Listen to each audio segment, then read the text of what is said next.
Saí de eletro, eu vou para oximetria de pulso. Oximetria de pulso, o que eu preciso saber de oximetria de pulso é o que ela faz. O que eu quero verificar quando o médico vira para vocês e fala assim: gente, instala o oxímetro no paciente. O que você quer ver? A quantidade, a concentração de oxigênio. Onde? Na minha periferia. Tá? Ele, na realidade, está querendo saber quanto de oxigênio chega na ponta do meu dedo ou no lóbulo da minha orelha. Lembra que eu também posso optar pelo lóbulo da minha orelha. Qual é a importância de saber quanto de oxigênio chega na ponta do meu dedo? Porque meu organismo é inteligente pra caramba. Se ele tem pouco oxigênio, ele vai mandar para a ponta do dedo ou vai mandar para o coração, para o cérebro, para o pulmão, para os órgãos principais. Então, se está chegando 80% de oxigênio na ponta do meu dedo, é sinal que está faltando oxigênio aqui no meio. Por isso que ele pede uma oximetria de pulso. Por isso que ele pede para a gente avaliar quanto de oxigênio está chegando na minha periferia. Só isso. Tá? Aí no concurso normalmente não cai isso, né? Também não cai lá o que é normal. De 95 a 100, ó, lindo. Não vai cair isso. O que vai cair é, na realidade, o que limita. O que limita o uso de oximetria de pulso? Eu falei que é a quantidade de oxigênio que chega onde? Periferia. O que limita o uso do meu oxímetro? A gente chega lá no esmalte, mas o que é que vai limitar? Tudo que interferir com a quantidade de oxigênio que chega na minha periferia. A oximetria de pulso é verificada através de um dispositivo de física. Eu tenho um raio infravermelho que vai incidir no meu leito unguial e vai verificar a quantidade de oxigênio que está preso à minha hemoglobina, que está lá no meu sanguezinho. E aí vai traduzir para o meu monitor, beleza? Então tudo que interfira com a quantidade de sangue que chega na ponta do meu dedo vai ser limitador de uso de oxímetro. Só isso. Aí vocês vão me falar, não precisa ler a apostila, vocês vão falar. O que limita o sangue chegar na ponta do meu dedo? É só você lembrar o que produz cianose de extremidade. Frio. Então, hipotermia limita? Limita. Se um paciente está hipotérmico, eu posso usar o oxímetro? Você vai instalar lá o oxímetro. A quantidade que está aparecendo no monitor é real? Hipotermia. Outra. Hipotensão. Hipotensão vai limitar a quantidade de sangue que chega na ponta do meu dedo? Vai. Então, hipotensão. Outro. Hemorragia. O meu corpo vai mandar sangue para cá ou vai mandar sangue para a ponta do meu dedo? Para cá. Então, hemorragia vai diminuir a quantidade de sangue na ponta do meu dedo? Então, é um limitador? Doenças vasculares periféricas. O nome já diz, doença vascular periférica. Logicamente, vascular periférico vai limitar a quantidade de sangue. Outro. Tu chegou para ver um paciente, o paciente está todo edemaciado. O paciente está com uma anasarca. Todo edema do mundo naquele paciente. O sangue vai chegar fácil na ponta do dedo? Não. Então o edema também é limitador de uso? Sim. Ou seja, tudo que limitar a quantidade de sangue que chega na minha periferia é um limitador de uso de oxímetro. Se perguntarem para vocês, cite um diagnóstico de enfermagem que indique uma limitação de uso de oxímetro. Porque o concurso hoje em dia pega muito sai, né? Processo de enfermagem, a galera gosta. Perfusão periférica diminuída. Beleza? É só você lembrar disso. Tudo que diminuir a perfusão periférica é um fator de restrição de uso de oximetria. Beleza? Ah, Ângelo, mas olha só, o cara tá com um enfisema pulmonar, colocou lá no dedo dele e tá aparecendo lá 78. Pô, aquilo é real? É, aí é real. Ele não tá com edema, não tá com hipotensão, não tá com hipotermia, não tá com nada, porque tem 78% só chegando na ponta do dedo dele. Ponto, acabou. Tá? O outro fator que interfere, qual é o seu nome?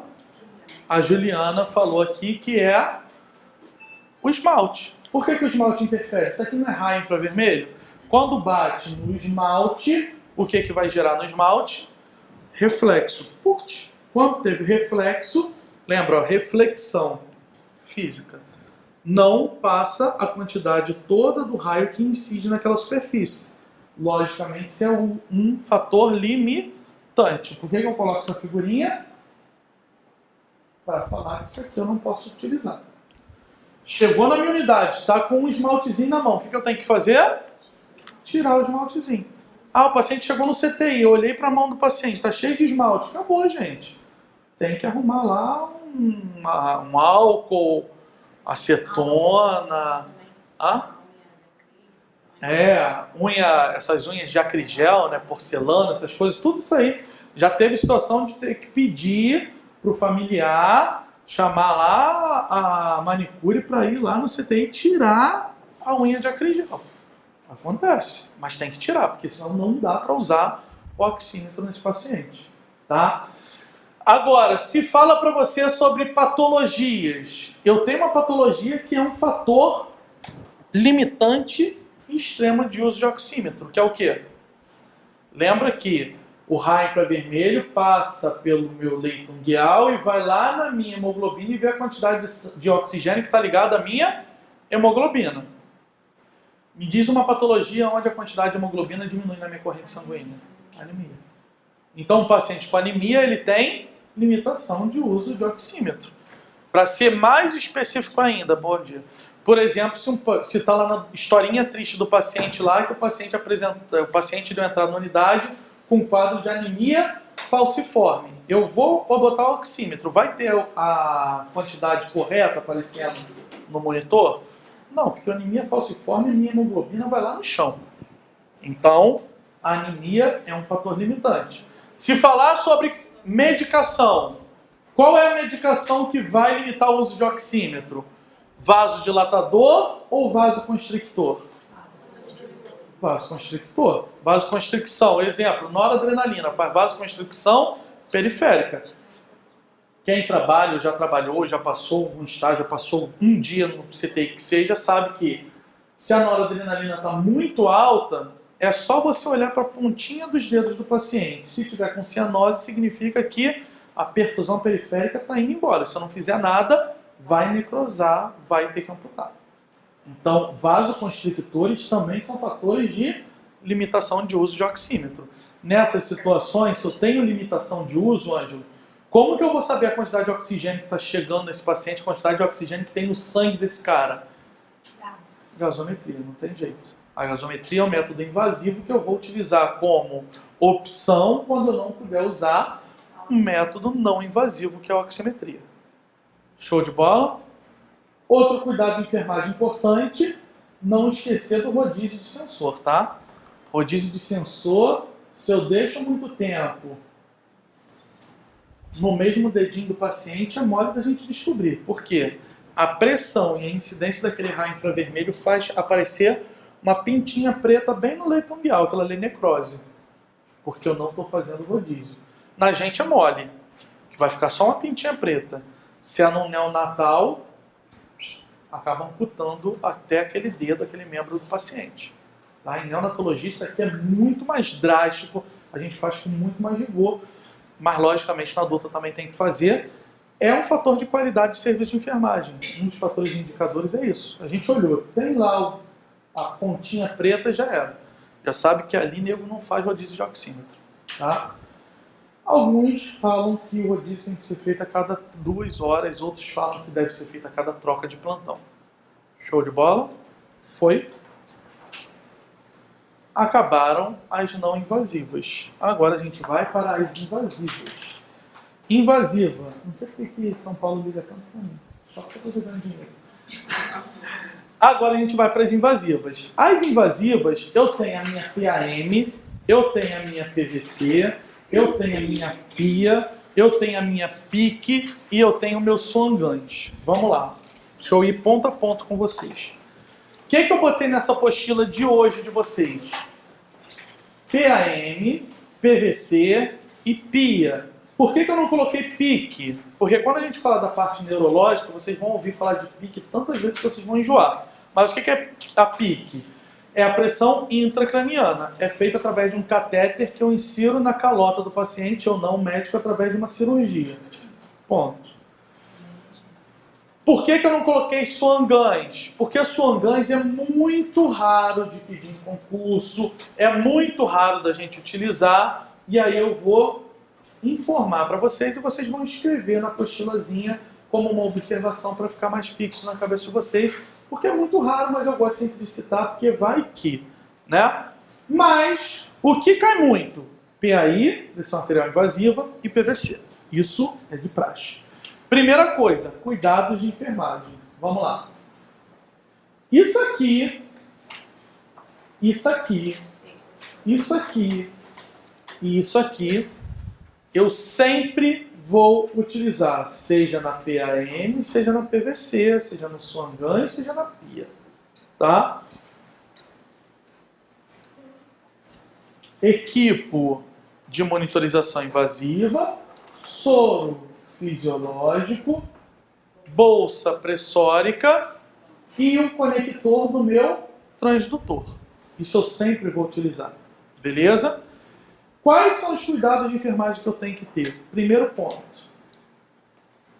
Eu tenho que verificar o eixo flebostático. O que é o eixo flebostático, Ângelo? É o ponto de referência onde eu vou botar o meu transdutor. Ou a minha marca zero da minha coluna d'água, que é muito difícil hoje em dia ter em concurso, porque a gente não usa mais coluna d'água, a gente usa basicamente transdutor hoje em dia. Tá?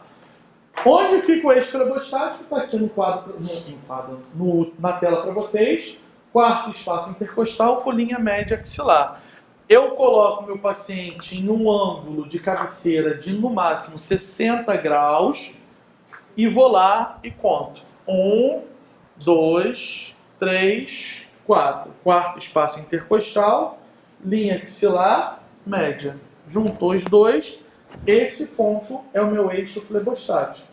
Aí eu pego a minha reguinha de nível, que todo CTI tem, tá? Se não tiver, é só você perguntar, em algum local tem lá escondido, sempre tem que ter, tá? E aí você coloca a reguinha de nível, pega aqui o suporte de soro, e quando você vê aquela bolinha bem no centro, aquele local ali é o local onde eu vou deixar o meu transdutor posicionado. Aí eu pego o suporte, que a gente tem um suportezinho de transdutor, e prendo ali naquele suporte de soro. Eu já sei que ali é o meu eixo flebostático, é ali que eu tenho que deixar. Ah, Ângelo, modificou o ângulo da cabeceira. O que eu tenho que fazer? Novamente lá, e verificar onde é o eixo flebostático. Beleza? Segundo ponto. É prerrogativa do enfermeiro montar o kit. O que é o kit? É aquele equipo com a bolsinha e o soro. É um processo estéreo, tá? Então pega aquele equipo, luvinha estéreo, luva, máscara, touca, tudo bonitinho. Pega o soro, conecta o equipo ao soro. Alguns livros usam referência dizendo que esse soro deve estar heparinizado. Inclusive, alguns protocolos da EBSER usam esse soro como um soro heparinizado. Na prática assistencial, hoje em dia, é muito pouco utilizado o soro heparinizado porque vai modificar a coagulação do paciente. Mas tem protocolo da EBSER dizendo que o soro é heparinizado. Então, se falarem lá no concurso sobre soro heparinizado, não descarte, porque pode estar seguindo o protocolo da EBSER. Beleza? Ah, Ângelo, mas eu nunca vi usando na prática. Problema. Se o protocolo está dizendo, a questão pode ser que ela dê a opção certa. Tá? Botei lá, conectei aquilo ali, vou pegar o meu sorinho e botar na minha bolsa pressórica. Botei na minha bolsa pressórica, a minha bolsa pressórica tem que estar numa pressão correta. Qual é a pressão correta? 300 milímetros de mercúrio. Beleza? Pressão correta, 300 milímetros de mercúrio. Pendurei no paciente, ótimo. Pendurei no suporte, dei a pontinha para o médico puncionou uma artéria ou puncionou uma veia e vai verificar ou a PAI ou a PVC do paciente. Ponto. Qual é a rotina de troca do meu soro? A cada 24 horas, ou se ele acabar antes do que isso. Esse é a troca do soro. Qual é a troca do equipo? A cada 72 horas. Quanto tempo, pelo protocolo da Anvisa, deve ser utilizado essa PAI? 5 a 7 dias. E aí eu tenho que fazer o quê? Ele tem que continuar com PAI. E aí eu tenho que puncionar outra PAI. Tá? Aqui no Brasil acontece isso sempre, gente. Onde vocês não veem acontecendo essas coisas? Zâmbia, Suriname, Zimbábue. No Brasil não. O Brasil é um país evoluído e a gente usa aqui seguindo todos os protocolos. Tá? Tá? A cada 72 horas todo mundo troca esse equipo. Tá? E a cada 24 horas todo mundo troca o soro. Isso aqui no Brasil acontece sempre, pelo amor de Deus. Tá? Vocês não vão ficar usando o exemplo do Zimbábue aqui na sala. Tá? Então aqui são os cuidados básicos que eu tenho, tanto com a PAI, quanto com a PVC, quanto com o sangancho, quanto com o PI, eu tenho que fazer esses cuidados básicos. Tá? Agora a gente vai entrar na especificidade de cada cenário. Primeiro cenário, pressão arterial média, ou também chamada de pressão arterial invasiva. Você pode encontrar com o nome de PAM ou de PAI. Então não estranhe se no concurso botar lá e estiver escrito PAI. PAI é pressão arterial invasiva, que é a mesma coisa. Primeiro, indicação. Quando eu uso a minha PAI? Primeiro de tudo, quando o paciente faz uso de medicações vasoativas, de uso direto, e aí eu tenho que regular a pressão continuamente. Qual é a facilidade da PAI? A pressão arterial invasiva, eu consigo, através do monitor, olhar continuamente a pressão arterial do paciente. E a minha PAI, ela faz uma curva, né? Aqui é a minha curva sistólica e aqui é a minha curva diastólica. Essa partezinha aqui a gente chama de incisura dicrótica. E ela marca o quê? O fechamento da minha válvula aórtica. Opa. Aqui.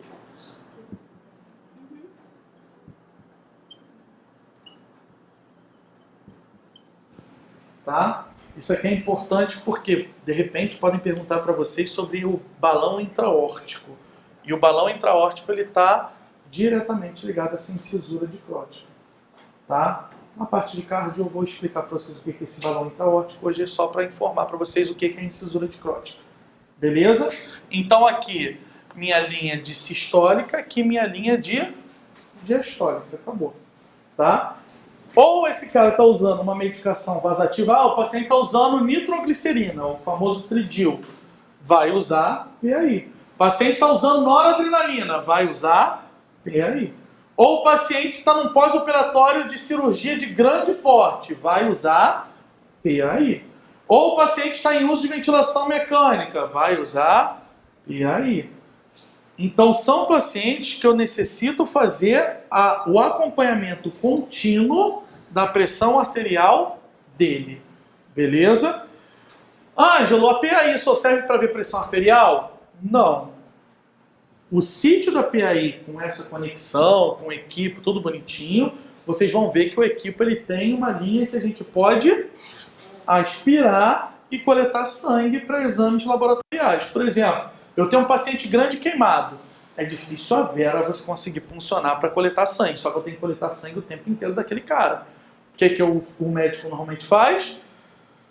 Funciona uma PAI, porque ele vai ter que saber a pressão arterial invasiva do paciente mesmo, e toda vez que ele solicitar, gente, vamos coletar aí um hemograma completo, você vai lá na linha do circuito, puxou, aspirou, tirou ali, levou para fazer o exame. E lava o circuito, não esqueçam de lavar, porque senão obstrui. Se obstruir, o que tem que fazer? Você aspira. Não desobstruiu, você vai ter que ir lá no prescritor medicamentoso. O prescritor medicamentoso fica meio chateado, porque ele tem que trabalhar. Tá? Aí tirou ele do sono dele é fogo. Então, assim, é bom você sempre lavar. Ângelo, mas por que isso não obstrui, então, fisiologicamente, mesmo quando a gente não aspira, já que a artéria tem um fluxo próprio? Lembra que eu deixei a bolsa pressórica quanto? 300 milímetros de mercúrio. Com aquela pressão de 300 milímetros de mercúrio, eu fico com um fluxo desse soro de 3 a 5 ml por hora. Então, a cada hora entra 3 a 5 ml de soro naquele cateterzinho do paciente, e isso impede que aquilo ali obstrua, que crie coágulo. Ou seja, se eu não deixar aquilo a 300, além da leitura ser incorreta, provavelmente vai obstruir aquele catéter. Beleza? Foi? Fiz tudo direitinho. Aí a outra parte é o médico que faz. Qual é a parte que o médico faz? A punção. O que o médico faz na punção? Primeira coisa, ele vai ver onde que ele vai puncionar. Onde ele pode puncionar? Radial, femoral, pedioso. São as normais. Pedioso mais em pediatria. Tá? Pode usar a braquial? Pode, mas é muito menos utilizada. Pode usar axilar? Pode, mas é muito menos utilizada. Por quê? Se for braquial, se for axilar, tem que fazer uma incisão naquela área. Então gera maior risco de infecção. Tá? Ângela, ele escolheu a radial. Qual o cuidado de enfermagem que a gente tem que fazer? A gente precisa fazer o teste de Allen. O que é o teste de Allen? Comprima a radial, comprima a ulnar e peço para ele flexionar a mão. Pum, pum, pum, pum, pum. E libero a ulnar. E observo quanto tempo eu tenho de preenchimento. Se ultrapassar 15 segundos, eu já tenho um sinal de alerta. Se ultrapassar 1 minuto, provavelmente não vai poder utilizar aquela mão, porque ele depende muito do radial para irrigar a mão. E aí o que ele vai ter que fazer? Utilizar a outra mão, se o teste de Allen também liberar. Se não liberar, femoral ou pedioso. Beleza? Foi? Mas esse teste o paciente usa pro médico. Oi? Sim, mas pergunta pra gente. Nosso concurso pergunta pra gente. Pergunta, já caiu em concurso lá o que é o teste de Allen, cuidado com o teste de Allen. É o médico, ele que vai fazer, tá? É bom a gente sempre ficar de olho, mas ele que vai fazer. É bom a gente sempre ficar de olho, mas ele que faz. Outra coisa importante, os cuidados. Quais são os cuidados básicos? Aí é moleza, né? Cuidado básico é curativo, estéril. Se o paciente for puncionado nas femorais, observar sinais de trombose venosa, pedir para o paciente não ficar com a perna flexionada, observar a perfusão periférica, seja em mãos, seja em pés do paciente. São esses cuidados básicos que a gente tem. Porque o maior risco desse procedimento, basicamente, é infecção, trombose ou tromboembolia. Tromboembolia só dá em uma situação. Qual é a situação? Obstruiu o catéter. Ao invés da gente aspirar, você vai lá com sorinho e aí aquilo ali vai para o universo. O universo pode estar conspirando a favor ou contra. Basta você saber qual é a sua sorte do dia. Tá? Outra coisa importante, eu sempre ressalto isso, a PAM é a fórmula matemática, a PAI é o procedimento, tá? O que é a PAM? PAM, a gente tem 2 tipos de verificação para a gente fazer a continha da PAM. Isso aqui é outro que concurso adora pedir. PAM, pressão arterial sistólica, mais 2 vezes a pressão arterial diastólica, dividido por 3. Mas eu também já vi caindo em concurso citando a fórmula da PAM, essa aqui de baixo. Pressão arterial diastólica, mais 1/3 da pressão de pulso. E aí vocês entenderam a importância de saber o que é pressão de pulso. Porque se pede por essa fórmula aqui, eu tenho que saber o que é pressão de pulso. O que é pressão de pulso?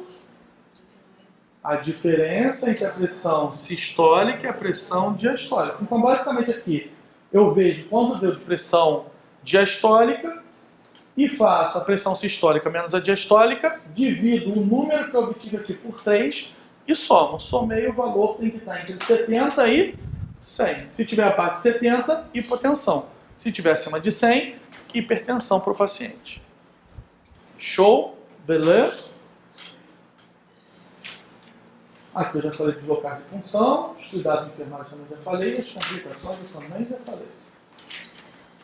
Saí da PAI e fui para PVC. Pressão venosa central. Pressão venosa central. Qual é a indicação da pressão venosa central? O médico vai pedir para você preparar o material para a pressão venosa central em uma situação, que é quando eu observar que o paciente tem riscos quanto a volume. Se ele está com muito ou com pouco volume. Se ele está com hipervolemia ou hipovolemia. Então está muito relacionado à situação de choque hipovolêmico do paciente. Tá? Como que o médico vai obter a pressão venosa central? Através de um catéter venoso central. Ou seja, o cuidado do médico basicamente vai ser fazer uma punção venosa central. Uma punção venosa profunda. Que pode ser em região subclavicular ou em jugular interna. Então ele opta por ou subclávia ou jugular e faz a punção. Fez a punção, o único cuidado que eu preciso ter é o cuidado que eu tenho com toda vez que o médico faz uma punção superior, que é o raio-x. Eu vou solicitar o raio-x de qualquer jeito, alguns hospitais é o médico que solicita, outros o enfermeiro ou o médico. Vou solicitar o raio-x e no raio-x eu vou ter o cuidado de olhar duas coisas. A primeira, se o médico não provocou um pneumotórax, porque é uma complicação da punção venosa central. A segunda, a posição do catéter. O catéter ele deve estar posicionado, a palavrinha-chave, próximo à entrada do meu átrio direito. Próximo, cuidado com próximo, não é dentro. Se estiver dentro do átrio, eu não posso medir a PVC. Tem que estar próximo à entrada do átrio direito. E aí eu vou ver o volume. Eu vejo o volume do paciente através de quê? Através da pressão diastólica final do ventrículo direito. O que é a pressão diastólica final? Vamos pensar. Diástole. Diástole significa relaxamento. Diastólica final é o momento que o meu ventrículo direito está mais relaxado. No momento que o meu ventrículo direito está mais relaxado, é o momento que ele tem maior quantidade de líquido? Sim, por isso que a gente vê o volume. Tá? Então, conceitualmente, a pressão venosa central é a pressão diastólica final do ventrículo direito. Tá? Conceitualmente, na realidade, quando a gente instala a PVC, a gente quer ver a função ventricular direita do paciente. Só que a gente vê na função ventricular direita, logicamente a gente vê a quantidade de volume. Beleza? E aí a gente tem as referências. Quais são as referências? Na apostila eu botei algumas. Aqui eu botei algumas principais. Nobel, Brunner 14ª e Netina. Nobel 0 a 8, Brunner 2 a 6, Netina 2 a 8 como referência. Normalmente, nas provas da EBSER, ele usa Brunet, tá? Em algumas vezes, Netina. Nobel eu nunca vi ele usar, mas eu boto porque vai que, né? Mas normalmente é Brunner ou Netina, não tem muito erro disso. Vamos lá. O que eu tenho que olhar na pressão venosa? Porque já perguntaram isso. O paciente está apresentando uma pressão venosa central de 11 milímetros de mercúrio. Isso indica mole. Se está acima de 6, eu tenho hipervolemia. Se está abaixo de 2, eu tenho hipovolemia. É isso. Tá? É isso que ele quer que responda. É isso que ele quer que você faça uma marcaçãozinha lá. Que você saiba a referência e você saiba ler. Não adianta você saber que é de 2 a 6, mas não saber se estiver acima ou se estiver abaixo o que é. Se estiver acima, hipervolemia. E aí eu tenho que retirar volume do paciente. Se estiver abaixo, hipovolemia, e eu tenho que repor volume ao paciente. Um paciente desidratado, ele está hipovolêmico. Um paciente congesto, ele está hipervolêmico. Por exemplo, um paciente com insuficiência cardíaca direita, provavelmente ele vai estar hipervolêmico. Aí o médico vai fazer o quê? Gente, funciona o paciente aí que a gente vai fazer um diurético e aí faz uma furosemidazinha nele? Ah não, o paciente chegou desidratadíssimo. Ele está hipovolêmico. O que o médico vai pedir? Gente, vamos fazer um ringer ou vamos fazer um soro fisiológico rápido nele para conseguir repor esse volume perdido? É isso. Monitor. monitor a gente coloca um módulo de PVC e aí ele mostra tudo isso aí que eu tô falando para vocês, gente. Fica tudo no monitor lindo, bonito. Por isso que eu falo que o monitor é o melhor amigo do enfermeiro de CTI. Se você olha para o monitor, você já sabe tudo daquele paciente. Se você olhar para o monitor e não souber o que aquilo ali significa, aí já era. Você não está trabalhando certo no CTI. E aí, normalmente, a gente perde muito paciente por causa disso. Foi? Foi. Aí aqui eu vou pedir para vocês fazerem um adendo aí na apostila, que eu coloquei como desencargo de consciência. Não é comum cair isso em concurso, mas eu não posso não falar sobre isso e depois cai e vocês vão falar o quê? Vão xingar até a minha 12ª geração. Então, catéter Swan-Ganz. O que é o catéter Swan-Ganz, Ângelo? É esse amiguinho aqui, ó. Isso é o catéter Swan-Ganz. É um catéter extenso que é inserido através de um acesso profundo superior, ou seja, ou subclave ou jugular. O médico insere esse catéter vai entrar no átrio direito do paciente, aí entra, átrio direito, vai passar na válvula tricúspide, vai para o ventrículo direito, bate na parede ventricular direita, sobe, entra na minha válvula pulmonar e fica lá dentro da minha artéria pulmonar. Isso é meu catéter Swan-Ganz, por isso que ele é grandão assim. Então ele faz um trajeto extenso. Ele entra no átrio direito, ventrículo direito e artéria pulmonar. E fica lá instaladinho. Oi? Por isso que a gente não usa. É muito raro a gente usar isso aqui. Isso aqui você só vai ver utilizando se você, por exemplo, passar para o UF ou para a Unirio e for trabalhar numa unidade cardiológica. Que aí o paciente cardiológico, num choque cardiogênico, num pós-operatório de cirurgia cardíaca, dependendo da instabilidade do paciente, ele está com esse catéterzinho. É muito raro. Mas tem agora não se usa mais porque é muito invasivo, né? É muito invasivo. Mas tem outro catéter que substitui os hormônios agora. Sim, que ele é mais fininho, ele é mais delicado. Geralmente põe na PAM, na Sim. mesmo, e é muito mais simples, é mais invasivo. Esse Esse aqui é muito antigo. parou de usar por causa disso. Porque é Parece muito invasivo. Significa o quê? Mas é antigo. Ele pode causar miocardite, arritmia, mau funcionamento valvar. Tá vendo que tem uma bolinha aqui, um balãozinho na ponta? Para que serve o meu Swan-Ganz? O Swan-Ganz serve para duas coisas. Para calcular PVC e para calcular PAPO. O que é PVC? Pressão venosa central. O que é PAPO?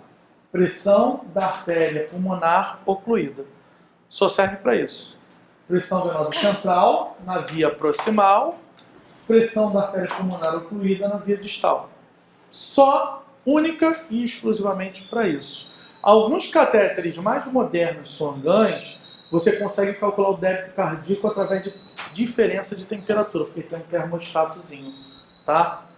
Então, assim, é muita invasão para pouca informação, tá? Então, assim, o que acontece? Opa. Vai, tirem as fotinhas. Pode voltar? Beleza. O que acontece? Para eu calcular a PAPO, pressão da artéria pulmonar ocluída, significa o quê? Esse balãozinho ele fica murchinho. Eu quero calcular a pressão da artéria pulmonar, eu inflo o balãozinho. Só que eu tenho que inflar o balãozinho bem rapidinho e ver qual é a pressão arterial pulmonar dele rapidinho. E depois que eu vejo a pressão artéria pulmonar, o que eu tenho que fazer? Desinflar o meu balonetezinho. Só que pode ter um espírito sem luz que esqueça de desinsuflar esse balãozinho. E aí o que acontece? Ocluiu a artéria pulmonar, só isso. E aí eu tenho uma isquemia pulmonar e o paciente morre por hipóxia. Tá? Então eu tenho miocardite, arritmia, problema valvar, risco de embolia pulmonar, isquemia pulmonar, para ver PVC e pressão da artéria pulmonar. Tá? Esse aqui é um catéter mais atualizado que tem um termostato. E o termostato vai servir para quê? Eu conecto um monitorzinho nesse termostato e aí em uma das vias eu administro um soro aquecido, e aí quando eu administro esse soro aquecido, o termostato calcula quanto que leva de tempo para o débito cardíaco do paciente se restaurar. E aí eu consigo calcular o débito cardíaco. Ponto. Tá? Então os mais modernos calculam PVC, pressão da artéria pulmonar ocluída e débito cardíaco. Isso aqui para todos esses riscos relacionados que eu falei para vocês. Por isso que a gente não usa muito hoje em dia. Beleza? Mas, como alguns concursos às vezes caem, eu falei assim, vou colocar lá para conversar com eles, que pelo menos vocês tenham uma ideia do que é. Beleza? Oi? Esse? Oi?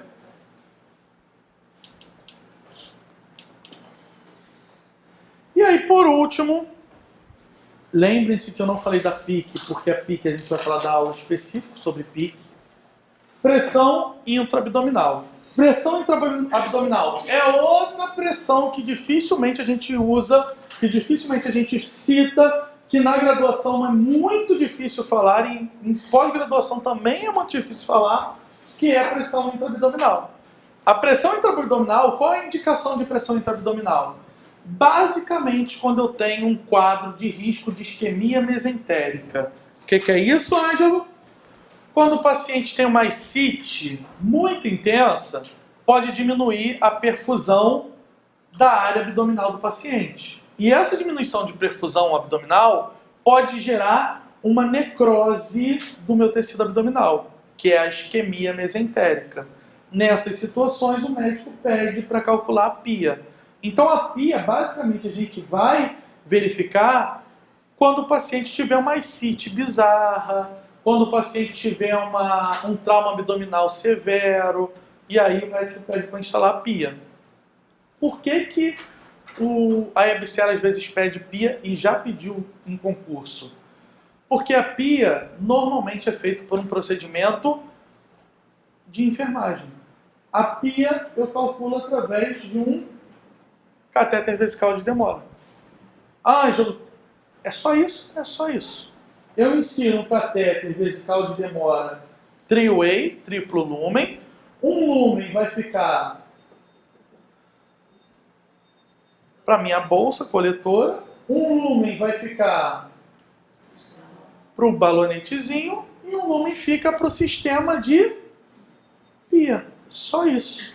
Eu instalo o meu catéter, informo para o médico que está instalado o catéter tri-way, ele vai pedir para colocar o sistema de transdutor numa das vias, e aí quando eu quiser medir, o médico vai falar, gente, vamos medir a PIA dele? Eu venho no circuito da bolsa coletora, aí fecho o circuito, pego o soro fisiológico e insiro 25 ml de soro fisiológico no sistema. Abro o meu sistema e no meu monitorzinho vai aparecer a minha PIA, a minha pressão intraabdominal. Apareceu a PIA, ótimo, o que eu vou fazer agora? Abro a minha bolsa coletora e aqueles 25 ml que entraram vão sair. Então, qual o cuidado de enfermagem no balanço hídrico em um paciente que esteja com PIA? Eu tenho que verificar quantas vezes foi verificada a PIA naquele paciente, porque a cada vez eu tenho que descontar o soro que foi introduzido. Aquele soro que foi introduzido não faz parte do meu balanço. Tá? Só serviu para verificar a PIA do paciente. Lembra que na PVC e na PAM eu tinha o eixo flebostático, que era a marca 0, ou da coluna d'água, ou do transdutor? Aqui a gente também tem. É feito na crista ilíaca. Tá? Então eu venho aqui na minha síntese pública e pego a minha reguinha de nível e aquele local ali vai ser o meu marco de transdutor ou da coluna d'água. É isso. A PIA é isso. E aí aqui, na apostila de vocês também incluir, qual é a classificação de hipertensão. De 12 em diante eu já tenho hipertensão intraabdominal. Tá? Aqui está calculado em milímetros de mercúrio, aqui eu botei a formulazinha para transformar para centímetros de água, que pode cair em milímetros de mercúrio ou centímetros de água. Tá? Lembrando, do grau 2 em diante eu já começo a ter risco de isquemia mesentérica. De 2, 3, 4 eu já tenho isquemia mesentérica no processo. Foi pra conta? Alguma dúvida com a pia? Na outra turma, a minha até falou assim, Ângelo, eu nunca tinha ouvido falar de pia, e aí eu fui trabalhar remanejada no CTI, que era a parte hepática, e hepatopada tem muitas CIT. E aí o médico, no meio da madrugada, virou e falou assim, gente, vamos mexer na pia do paciente. E aí eu tava com o paciente, eu fiquei assim, gente, como que a gente vai mexer na pia a essa hora? Não tem nem ninguém da manutenção aqui. Acontece, porque é muito difícil a gente falar de pia. Quem não mexe sempre acaba entrando ali, pô, pia? O que é pia? Pia tá aí pra vocês, o que é pia? Foi pra quanta, gente?